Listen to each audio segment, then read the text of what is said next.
हर हर महादेव। आप सभी शिव भक्तों को साक्षात शिव स्वरूप सावन मास की मंगलमयी शुभकामनाएं। शिव की भक्ति न केवल मोक्ष का द्वार है, बल्कि जीवन की हर दिशा में आलोक फैलाने वाला वो अद्वितीय स्रोत है जो अंधकार में भी ज्योति बनकर हमें राह दिखाता है। आज हम जानेंगे उस रहस्यमयी क्षण के बारे में जब दुनिया में पहली बार शिवलिंग प्रकट हुआ, जो न केवल एक पत्थर की आकृति है बल्कि परब्रह्म और परमेश्वर का साकार प्रतीक है। दुनिया का पहला शिवलिंग एक रहस्यमयी कथा से जुड़ा हुआ है। शिवलिंग की उत्पत्ति और उसका पहला प्रकट स्वरूप हिंदू धर्म के आध्यात्मिक और रहस्यात्मक पहलुओं से संबंध रखता है। ये केवल एक आकृति नहीं, बल्कि वह चेतना है जो निराकार होते हुए भी साकार अनुभव देती है। युगों से लोगों के मन में ये प्रश्न है, दुनिया में सबसे पहला शिवलिंग किसने देखा? वो कहाँ प्रकट हुआ और उसका क्या रहस्य है? सृष्टि के आरंभ से पहले न आकाश था, न पृथ्वी, न जल, न अग्नि, यहाँ तक कि समय भी मौन में लीन था। केवल एक ऊर्जा थी, अदृश्य, अगोचर, अज्ञेय। वह था परब्रह्म, वह था महाशून्य, वही था शिव।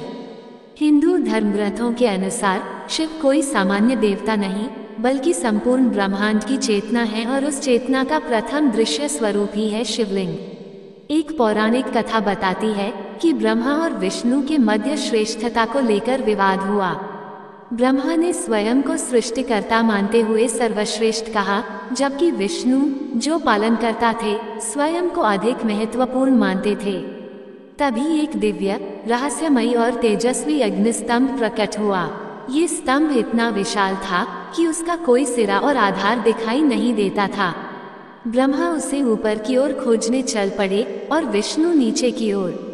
सहस्त्र वर्षों तक यात्रा करने के बाद भी किसी को भी उस स्तंभ का अंत न मिला। विष्णु ने सत्य स्वीकार करते हुए हार मान ली, परंतु ब्रह्मा ने छल का सहारा लिया और केतकी पुष्प को झूठा साक्षी बनाकर कहा कि उन्होंने स्तंभ का शिखर देख लिया। तभी अग्निस्तंभ से गर्जना हुई और स्वयं भगवान शिव प्रकट हुए। उन्होंने ब्रह्मा से कहा, तुमने असत्य कहा, तुम्हारी पूजा इस सृष्टि में निषिद्ध रहेगी। और वहीं से केतकी पुष्प भी शिव पूजा में वर्जित हो गया। शिव ने विष्णु को सत्यवादी होने के कारण आशीर्वाद दिया, तुम मेरी कृपा के पात्र हो। यही क्षण था जब शिव स्वयं अग्नि के अनंत स्तंभ के रूप में प्रकट हुए और यही अग्निस्तंभ ही था संसार का पहला शिवलिंग। यह कोई मूर्त नहीं थी, न ही मानव रूप, ये था ज्योति, ऊर्जा, ब्रह्म चेतना, अनंत और अविनाशी। तमिलनाडु स्थित अरुणाचल पर्वत को वही स्थान माना जाता है जहां ये शिवलिंग पहली बार प्रकट हुआ और आज वहां अरुणाचलेश्वर मंदिर है, जहां अग्नि तत्व के रूप में शिव की पूजा होती है। शिवलिंग का आकार गोल और बेलनाकार होता है, जो ब्रह्मांड की संरचना का सूक्ष्म प्रतीक है। इसका ऊपरी भाग ऊर्जा का स्रोत और निचला भाग स्थिरता को दर्शाता है। वैज्ञानिकों ने भी स्वीकार किया है कि शिवलिंग जैसी आकृतियां ऊर्जा केंद्रों के रूप में कार्य कर सकती हैं और कई प्राचीन शिवलिंगों के आसपास विद्युत चुंबकीय ऊर्जा पाई गई है। तांत्रिक परंपरा में शिवलिंग केवल पूजा का माध्यम नहीं, बल्कि साधना और ध्यान का केंद्र है। साधक इसे ब्रह्मांडीय द्वार मानते हैं, जहां से आत्मा शिव से एकाकार हो सकती है। प्राचीन ग्रंथों में वर्णन है कि कई सिद्धों ने शिवलिंग पर ध्यान करके कुंडलिनी जागरण, सिद्धि प्राप्ति और मोक्ष पाया है। कुछ संत मानते हैं कि दुनिया का मूल शिवलिंग कैलाश पर्वत में स्थित है, जो सामान्य जनों से अदृश्य है और केवल उच्च साधना से ही प्रकट होता है। कहा जाता है कि कैलाश के भीतर एक गुप्त गुफा में स्फटिक लिंग स्थित है, जो किसी भी प्रकाश स्रोत से अधिक तेजस्वी है। तिब्बती साधना पद्धति में भी कैलाश को ब्रह्मांड का केंद्र माना गया है। इस प्रकार शिवलिंग कोई मूर्ति या प्रतीक मात्र नहीं, बल्कि साक्षात शिव की उपस्थिति है। दुनिया का पहला शिवलिंग वह अग्नि स्तंभ था जो ब्रह्मा और विष्णु की परीक्षा के समय प्रकट हुआ।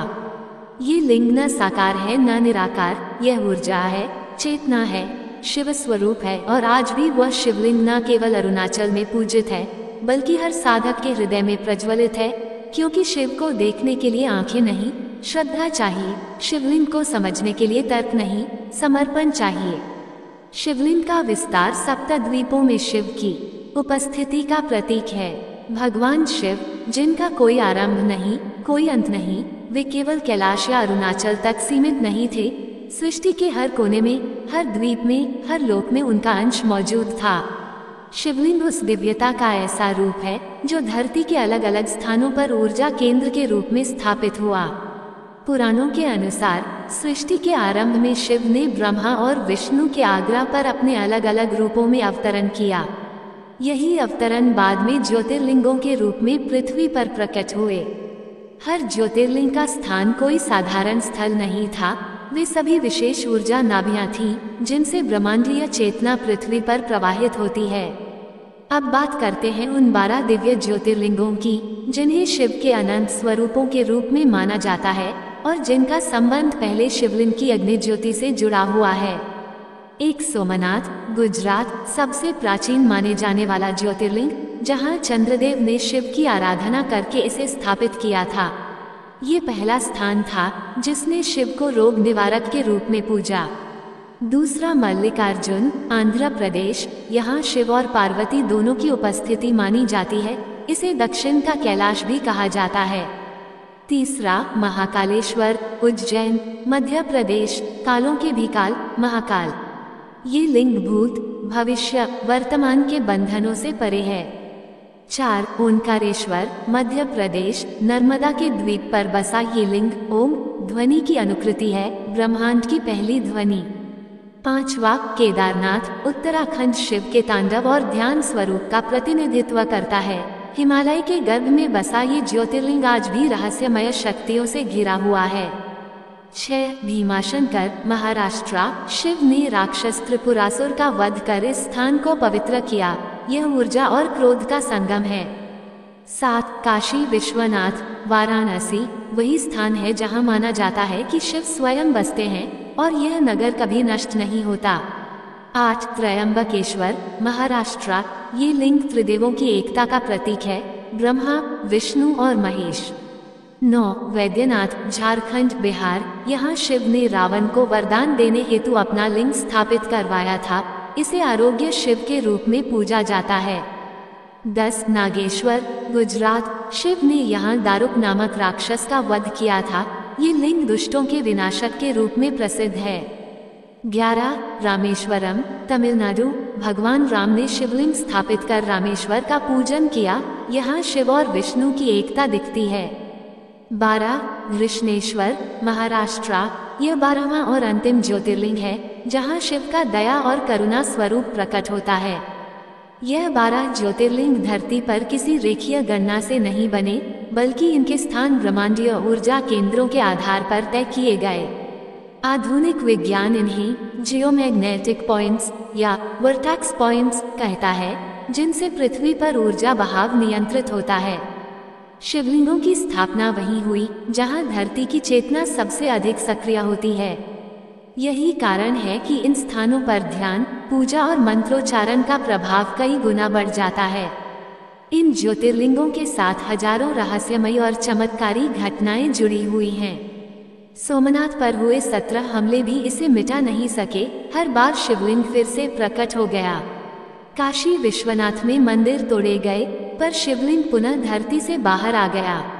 केदारनाथ आपदा के समय पूरा गांव बह गया, पर शिवलिंग अडिग रहा। रामेश्वरम में समुद्र तट पर स्थित शिवलिंग आज भी लहरों के बीच अक्षुण्ण है। ये घटनाएं बताती हैं कि शिवलिंग कोई पत्थर नहीं, बल्कि एक जीवित ऊर्जा है जिसे नष्ट नहीं किया जा सकता। ज्योतिर्लिंगों के आसपास आज भी तांत्रिक साधना होती है। ये साधना केवल मंत्रों और यज्ञों तक सीमित नहीं, बल्कि शिवलिंग को एक ऊर्जा द्वार मानकर उसमें प्रवेश की क्रिया होती है। तांत्रिक साधक मानते हैं कि शिवलिंग के माध्यम से ब्रह्मांड की चेतना के साथ सीधा संपर्क संभव है। यही कारण है कि शिवलिंगों पर जल, बेलपत्र, भस्म आदि अर्पित करना एक वैज्ञानिक विधि है जिससे ऊर्जा संतुलित होती है। लिंग पुराण, शिव पुराण और स्कंद पुराण जैसे ग्रंथों में शिवलिंगों का विस्तृत वर्णन है। शिवलिंग की उत्पत्ति, उसकी शक्ति और साधना विधि, इन सब का रहस्य इनमें छिपा है। लिंग शब्द का अर्थ है जिसमें सबका लय हो, अर्थात जहां अंततः सब कुछ विलीन हो जाए, वही है शिवलिंग। ये जानकर आश्चर्य होगा कि भारत के बाहर भी शिवलिंग पाए गए हैं। कंबोडिया के अंकोर वाट मंदिर में विशाल शिवलिंग स्थापित है। इंडोनेशिया, नेपाल, थाईलैंड, श्रीलंका में अनेक प्राचीन शिव मंदिर हैं। कई विद्वान मानते हैं कि पहले शिव उपासना पूरी एशिया में फैली हुई थी। ये सिद्ध करता है कि शिव और शिवलिंग केवल भारत तक सीमित नहीं, बल्कि एक वैश्विक चेतना का प्रतीक रहे हैं।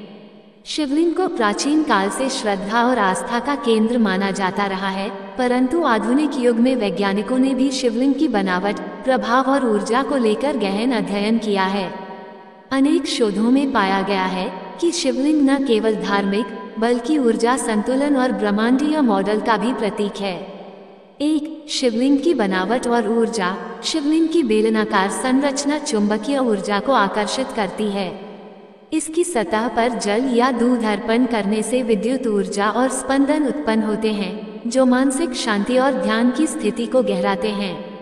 2, ब्रह्मांडीय प्रतिरूप। शिवलिंग का ऊपरी गोल हिस्सा ब्रह्मांड का सिरा, निचला बेलनाकार भाग ध्रुवीय धुरी और नीचे की गोलाकार वेदी संपूर्ण ब्रह्मांड की आधारशिला है।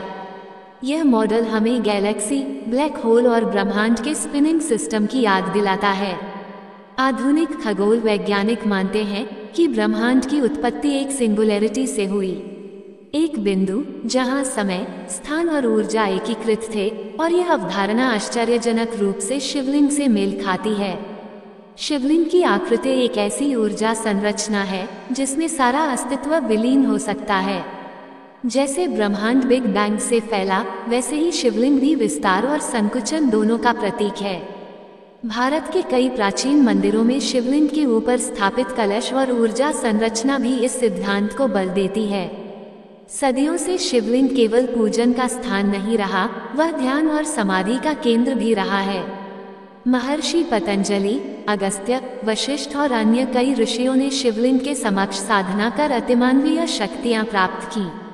प्रसिद्ध साधक अनुभव गोरखनाथ ने कहा, जहाँ लिंग है वहीं ब्रह्म है, वहाँ केवल देखना ही पर्याप्त है। तिरुमूला, तमिल सिद्ध योगी ने शिवलिंग पर ध्यान करते हुए कहा, उसकी ऊष्मा मेरे भीतर प्रज्वलित हो गई। रामकृष्ण परमहंस ने दक्षिणेश्वर में शिवलिंग के सामने ध्यान में ब्रह्मानंद का अनुभव किया। तांत्रिक परंपरा में शिवलिंग को नाभि बिंदु माना गया है, जहाँ साधक अपनी चेतना को केंद्रित करता है और धीरे धीरे कुंडलिनी शक्ति को जागृत करता है। कहा जाता है कि शिवलिंग पर निरंतर ध्यान करने से त्रिकाल दृष्टि संभव है। ये काल, दिशा और गुरुत्वाकर्षण की सीमाओं को पार करने की शक्ति देता है। योगियों ने शिवलिंग के सम्मुख समाधि में जाकर मृत्यु पर भी विजय प्राप्त की। यह कोई कल्पना मात्र नहीं, बल्कि आज भी हिमालय में अनेक ऐसे योगी हैं जो शिवलिंग को ध्यान केंद्र बनाकर दिव्य शक्तियां साधते हैं। भारत और तिब्बत के कई ऐसे स्थान हैं जहां अदृश्य शिवलिंगों की मान्यता है। ये लिंग केवल उन्हीं साधकों को दृष्टिगोचर होते हैं जो साधना की उच्चतम अवस्था में पहुंचते हैं। कैलाश पर्वत के भीतर भी एक रहस्यमयी गुफा है, जहां स्वयंभू अदृश्य ज्योतिर्लिंग का मूल स्वरूप स्थित है। कई योगियों के अनुसार ये लिंग स्फटिक के समान पारदर्शी है, परंतु उसमें से निकलने वाली ऊर्जा इतनी प्रबल होती है कि सामान्य व्यक्ति वहां कुछ पल भी नहीं टिक सकता। इसी प्रकार मानसरोवर के किनारे तिब्बती साधु मानते हैं कि झील के भीतर जल की गहराई में एक दिव्य शिवलिंग स्थित है, जो केवल पूर्णिमा की रात को ही तपस्वियों को दिखता है। भारत के अनेक स्थानों पर आज भी ऐसे शिवलिंग हैं जो न तो किसी ने स्थापित किए, न किसी ने गढ़े। वे धरती से स्वयं प्रकट हुए, जल से निकले या आकाशीय घटनाओं से प्रकट हुए। उत्तरकाशी की त्रेता गुफा में एक रहस्यमयी लिंग दीवार से बाहर निकला हुआ है, जिसे स्पर्श करते ही शरीर में कंपन होता है। मुंबई की जोगेश्वरी गुफा में एक स्वयंभू लिंग अंधेरे में प्रकट होता है, जो केवल दीपक की ज्योति में चमकता है।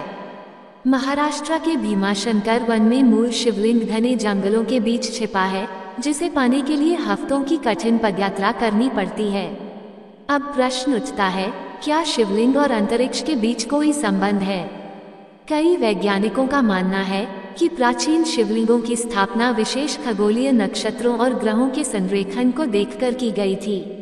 उदाहरण स्वरूप, काशी विश्वनाथ और केदारनाथ मंदिर ऐसे भौगोलिक बिंदुओं पर स्थित हैं जहां से सीधे ध्रुव तारा, मृगशिरा नक्षत्र और ओरियन बेल्ट की रेखाएं स्पष्ट दिखाई देती हैं। इन मंदिरों की ऊर्जा, ध्वनि तरंगे और तापमान आज भी विज्ञान के लिए रहस्य बने हुए हैं। शिव पुराण और लिंग पुराण में वर्णन है कि एक ऐसा युग आएगा जब शिवलिंग अदृश्य हो जाएगा और केवल योग्य साधक ही उसे अपने हृदय में देख सकेंगे। तब न मंदिर होंगे, न मूर्तियां, केवल अनुभव ही शिवलिंग होगा। यही परिवर्तन आज की चेतना में भी दिखाई दे रहा है, बाहरी पूजा से भीतरी अनुभूति की ओर। निष्कर्ष रूप में शिवलिंग कोई पत्थर मात्र नहीं, वह ब्रह्मांड की संरचना का प्रतीक है, ऊर्जा का केंद्र, ध्यान का द्वार और चेतना का शिखर। वैज्ञानिकों ने स्वीकार किया है कि इसकी संरचना ऊर्जा को संचित और उत्सर्जित करने में सक्षम है। साधकों ने इसे परमब्रह्म तक पहुंचने का माध्यम माना है और आध्यात्मिक दृष्टि से यह उस अग्निस्तंभ का प्रतीक है जो काल, दिशा और तत्वों से परे है। जब हम कहते हैं दुनिया का पहला शिवलिंग, तो वह कोई भौतिक वस्तु नहीं बल्कि चेतना के प्रथम प्रकट रूप की बात होती है। पौराणिक मान्यताओं के अनुसार सृष्टि के आरंभ में जब ब्रह्मा और विष्णु में श्रेष्ठता का विवाद हुआ, तब शिव स्वयं एक अग्निस्तंभ के रूप में प्रकट हुए थे जिसका कोई और छोर नहीं था। वही स्तंभ सृष्टि का पहला शिवलिंग था, अनिर्वचनीय, अविनाशी और चेतना का उद्गम स्रोत। कालांतर में वही लिंग अरुणाचल, कैलाश और 12 ज्योतिर्लिंगों के रूप में प्रकट हुआ। आज भी ध्यान में लीन साधक उसी अग्निलिंग को ललाट के सहस्त्रार चक्र में उदित होते हुए अनुभव करते हैं। वह लिंग कोई दृश्य वस्तु नहीं बल्कि चेतना की धारा है, प्रकाश का झरना है जो भीतर से प्रकट होता है। इसी प्रकार अमरनाथ गुफा में हर वर्ष प्राकृतिक रूप से बनने वाला बर्फ का शिवलिंग भी वैज्ञानिकों के लिए रहस्य है, जो अमावस्या से पूर्णिमा तक घटता बढ़ता रहता है। उत्तराखंड का कपालेश्वर लिंग हिम के नीचे से स्वयं प्रकट हुआ और आज भी वहां केवल ऊर्जा की अनुभूति होती है, मूर्ति नहीं। भारत के कई गांवों में जब खेत जोते जाते हैं तो अचानक शिवलिंग प्रकट हो जाते हैं और जैसे ही उन्हें हटाने की चेष्टा की जाती है, आपदाएं घटित होती हैं। इससे लोग मानते हैं कि यह लिंग शिव की इच्छा से प्रकट हुए हैं। आज के वैज्ञानिक युग में भी शिवलिंग की प्रासंगिकता नष्ट नहीं हुई, बल्कि अब उसे और गहराई से समझा जा रहा है। वह केवल पूजा का केंद्र नहीं बल्कि मानसिक शांति, ऊर्जा संतुलन और ब्रह्मांडीय चेतना का प्रवेश द्वार बन गया है। वास्तुशास्त्र में शिवलिंग को अब ऊर्जा बैलेंसर के रूप में प्रयोग किया जा रहा है। कुछ वैज्ञानिकों ने इसे बिग बैंग की सिंगुलैरिटी के समान बताया है, जिस बिंदु से पूरा ब्रह्मांड उत्पन्न हुआ। इसका अर्थ यह है कि शिवलिंग केवल धार्मिक प्रतीक नहीं बल्कि ब्रह्मांड के रहस्य का सार है। वह परमात्मा की उपस्थिति है, साकार भी और निराकार भी, द्वार भी और मंजिल भी। शिवलिंग हमें ये स्मरण कराता है कि हम केवल शरीर नहीं बल्कि चेतना है और चेतना ही शिव है।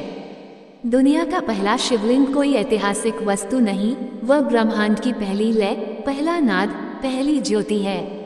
वह आज भी प्रकट होता है जब मन शांत हो, आत्मा मौन हो और हृदय श्रद्धा से पूर्ण हो। स्वयं भगवान शिव ने कहा था, नाहं तिष्ठामि वैकुंठे योगिना हृदयेन च मद्भक्ता यत्र गायन्ति तत्र तिष्ठामि नारद। अर्थात, हे नारद, मैं न तो वैकुंठ में हूँ न योगियों के हृदय में, मैं तो वही हूँ जहाँ मेरे भक्त प्रेमपूर्वक मेरा गुणगान करते हैं। यही वह स्थल है जहाँ शिवलिंग प्रकट होता है, हृदय में, चेतना में और प्रेम में। हर हर महादेव। अगर आपको ये दिव्य कथा जरा भी ज्ञानवर्धक और भावपूर्ण लगी हो तो कृपया इसे लाइक करें, भक्तजनों के साथ शेयर करें और हमारे चैनल को जरूर सब्सक्राइब करें। कमेंट में ओम नमः शिवाय लिखिए और YouTube का हाइप बटन दबाना न भूलें ताकि आपको आने वाली हर पौराणिक कथा और रहस्यमयी शिव ज्ञान की सूचना सबसे पहले मिले। शिव आप सभी के हृदय में सदा विराजमान रहें। जय शिव शंकर, जय मां पार्वती। धन्यवाद।